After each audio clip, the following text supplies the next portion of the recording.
नमस्कार मंडळी, स्वागत आहे तुमच्या या ब्लॉगमध्ये ज्याचं नाव आहे सौ क्लिक्स. तर आज आपण आलोत आमच्या रानात. विषय असा आहे की ज्वारी सध्या काढायला आली आणि डुकरांनी मास घातला आहे चांगलाच. तर मेन पप्पा आलो होता सध्या आता, आणि लाकडं पण गोळा केलेली तर हे तर लय मोठी. आता ही तर लाकडं काहीच नाही, तर पलीकडं पण भरपूर लाकडं आहेत या ठिकाणी सांगायचं झालं तर. आणि सध्या हे काम चालू आहे बघा आता ही. आणि बैल आपली ही बघा तुम्ही, बैलगाडीत आम्ही आणली आता झटका मशीन. चांगला झटका देणार आम्ही आता डुकरांना, जे होईल ते होईल. कारण डुकरांनी एवढा माच केला म्हणतात. तुम्हाला दाखवतोच मी थोडं दाखवतो आता. पप्पा म्हणते कुठं चालला ही करायची सोडून. तुम्हाला दाखवतो काय माच केला डुकरांनी. ही तोंडात आलेला घास डुकरं ठेवीन आता. खरं सांगायचं म्हणलं तर आता हो काही, हे बघा आता हे बघा नास, हे बघा हे कसं हे अख्खपार झोप घातली ह्यांनी जवारी सगळी. हो का, ही कशी केली, किती भारी जवारी. आता ही बघा, ही बघा कंस, ही बघा ही कशी ज्वारी आपली. बघा ही कसा माल आहे बघा ही. हो का, एवढी भारी ज्वारी आलेली, तोंडापाशी घास आलेला, डुकरांना श्वासाना. डुकरांना बघवाना मला सांगायचं म्हटलं तर, डुकरांना बघवाना हा आपल्याला आपल्या तोंडाशी आलेला घास. आता हे तर माळ आहे बघा. तुम्ही भावाने यायचं, तुम्हाला मी अगोदर एक व्हिडिओ दाखवलं होतं की सगळं सपाट वगैरे केले. इथून भावाने याय दिसायची नाही. या या झाडाच्या सरळ पुढे तिकडं भावाने यायचं मंदिर आहे. आता हे बघा असं आहे सगळं माळ आहे इकडे. या ठिकाणी लिंब वगैरे आहेत, लिंबाचं झाड आहे वगैरे हे ते नाही का. पप्पा म्हणते कुठं चालला बाबा, काय करतो इथं काम सोडून, काय बनवतो व्हिडिओ. आता हे असं नियोजन केलं आपण, चांगला झटका देणार तर आपण आता डुकरांना, जीव होईन ते होईन. कारण लय माच केला डुकरांनी बाबा. तोंडात आलेला घास असं करायचं म्हणल्यावर कसं व्हायचं नाही का. आता आम्ही झटका आता बसतो. आता किती वेळ आम्हालाच माहीत नाही, किती वाजता आणि किती नाही. आता बॅटऱ्या पण आणल्यात आम्ही करून, कष्ट करून. त्यात काहीच येत नव्हतं पहिल्या काळात, बरबडा येत नव्हता. आता आम्ही मेहनत करून काहीतरी करून पाणी देऊन 4 दिवसाला पाणी पण मिळत नाही. आता एरीला आठवण काय तर आठवून गेले पीक आलंय, कसं बसं आलंय पीक. तरी ह्याचं डोकरं. आणि तुम्ही मग तिथं बघितलं असताना आपण ठिबकने पप्पाने पाणी दिलंय. पाणी तर पुरतच नाही आमच्या भागाला, ते तर विषयच वेगळा आहे. पावसाळ्यात एवढा पाऊस पडला होता आमचा जिल्हा, तर ओला दुष्काळ म्हणून जाहीर केला होता. पण आता पिण्याच्या पाण्याची एवढी टंचाई झाली, बोरसुद्धा गुळणा मारायला लागले. ती विहिरीलसुद्धा, आता तुम्ही पहिले व्हिडिओ बघितला असेल माझा, तर त्याच्यात बघा तर विहिरीला पाणीसुद्धा लई कमी. काय नाही आले पप्पा इथली ही पाणी जास्त पाण्याने गेली का. होय, वरून पाणी आलं आपला राजमा पण असंच गेलता नाही तर मोठं भराव आहे. आणि एक्स्ट्रा पाणी होतं काय तर तिथं निचरा पाण्याचं पाहिजे. उतार डायरेक्ट त्याने ज्वारी गेले. ही बोर गोड आहे ही.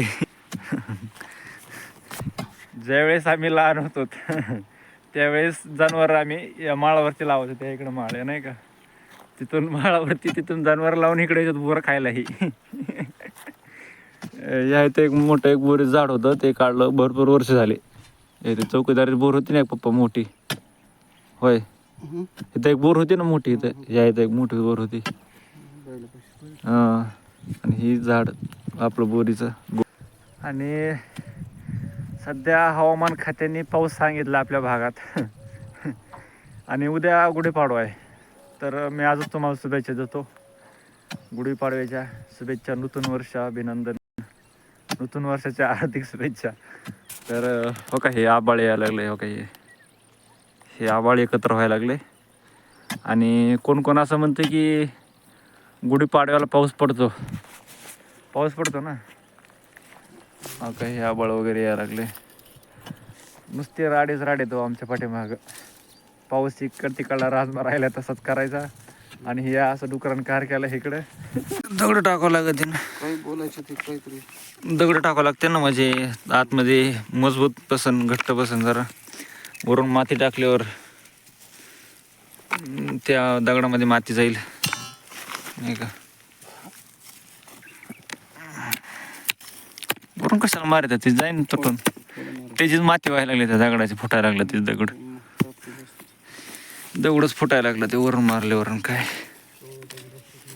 ही टाकली आता माती, ही माती टाकता येईल पुन्हा.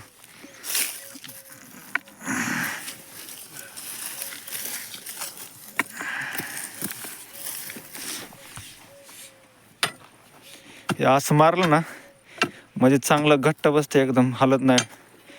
डुकराचा आपल्याला करायचा नाश, आपलं चांगला धडा शिकवायचा डुकरांना आपल्याला. आता घेतलाय आम्ही पण ध्यास नाही का.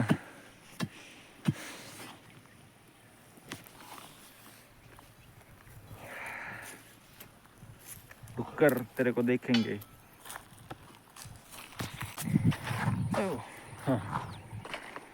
तर तुम्हाला मगाशी म्हटलं होतं पाऊस येईल, आभाळ आले वगैरे वगैरे. सध्या तेच चालू आहे. सध्या सगळं गाडीतलं सामान मी काढलेलं बाहेर आणि आभाळ आलेलं आहे. तुम्ही बघू शकता, हे आभाळ आलेलं आहे. आणि आपण जर नाही टायमाला गेलो पाऊस यायच्या अगोदर तर आपलं काही ना काहीतरी भिजन. याच्यासाठी मी डायरेक्ट निघायला लागलो तर बैलगाडी झुपतून गावाकडून निघतो झाकायला. कारण सगळं 6 महिने कष्ट केलेलं असते शेतकऱ्यांनी, आणि जर झाकण्या वाचून जर सगळं जर झालं तर मग तो प्रॉब्लेम व्हायला नको. त्याच्यामुळे मी निघतो आता बाहेर.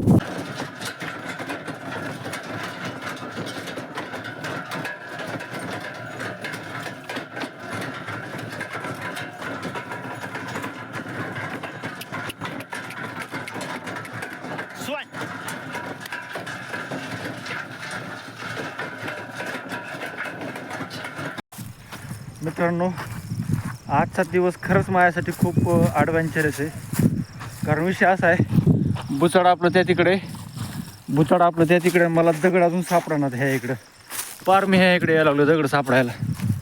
आणि पाऊस पण येण्याची शक्यता आहे, कारण वारं बिलही फिरायला लागले.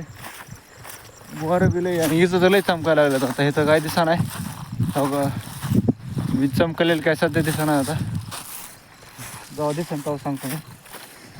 कारण मला परत वावरात दगड सापडणार. आता काय सांगत आता तुम्हाला, दगड सापडणार तो वावरात. ही इकडून पार ह्या इकडून दगड मला आणावं लागलेत आता. ही टाकायला बुचाडायला वीज चमक चमक चमक चमकते का नाही. जाऊन द्या तिकडं चमकू, नाही तर चमक चमक चमक. जाऊन द्या तिकडं चमकू, नाही तर नाही चमकू. मी माझं काम करतो काय. तर सांगायचं म्हटलं तर आता मला ही बाजू अशीच उघडी पडते. ही बाजू अशीच उघडी पडते. कारण पाऊस जर आला तर सगळ्यात जास्त वाऱ्यासोबत ही बाजू जास्त भिजणार आहे. आणि जर मी ही बाजू झाकली तर पलीकडली बाजू उघडी पडली असते. आणि पलीकडे कसं जास्त उतार आहे. उतार असल्यामुळं जे काय पाणी पडणार आहे याच्यावरती ते पलीकडे जाणार आहे. आणि ही झाकावं का नाही झाकावं, जर नाही झाकलं तर जास्त पाऊस लागणार, झाकलं तर पलीकडलं उघडं पडणार. अशा ठिकाणी आपलं डोकं बंद पडतं बाबा. काय आहे तर हे बघा, हे इकडं झाकलंय, इकडं झाकलं बरं का असं मी. पण नाही झाकल्यावर पाणी पडणार आहे. त्याच्यासाठी मला झाकावं लागेल, काहीतरी करावं लागणार आहे. कारण हो का ही कसे वीज चमकते बघा. ही हो का बघितलं का ही कसं आहे हो का. त्याच्यामुळं बघा ही काहीही होऊ शकते, कधी पण पाऊस येऊ शकतोय. त्याच्यामुळं बेजान का